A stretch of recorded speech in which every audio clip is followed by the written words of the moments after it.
ஒரு குட்டி பையன் தூங்கிட்டு இருந்தப்போ ஒரு விண்கல் வந்து விழுந்துதான்.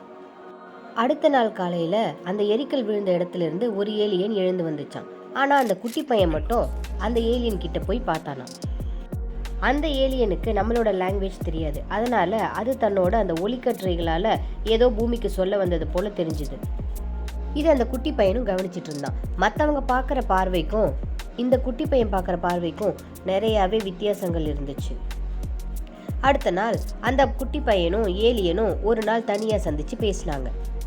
புயல் வரதை தெரிஞ்சுக்கிட்ட அந்த குட்டி பையன் ஸ்கூல் மேல நின்று எல்லாருக்கும் வார்னிங் கொடுத்தானா. அந்த ஏலியனும் குட்டி பையனும் ஒரு ஹைட்டான இடத்துல போய் உட்கார்ந்துட்டு இருந்தாங்களாம்.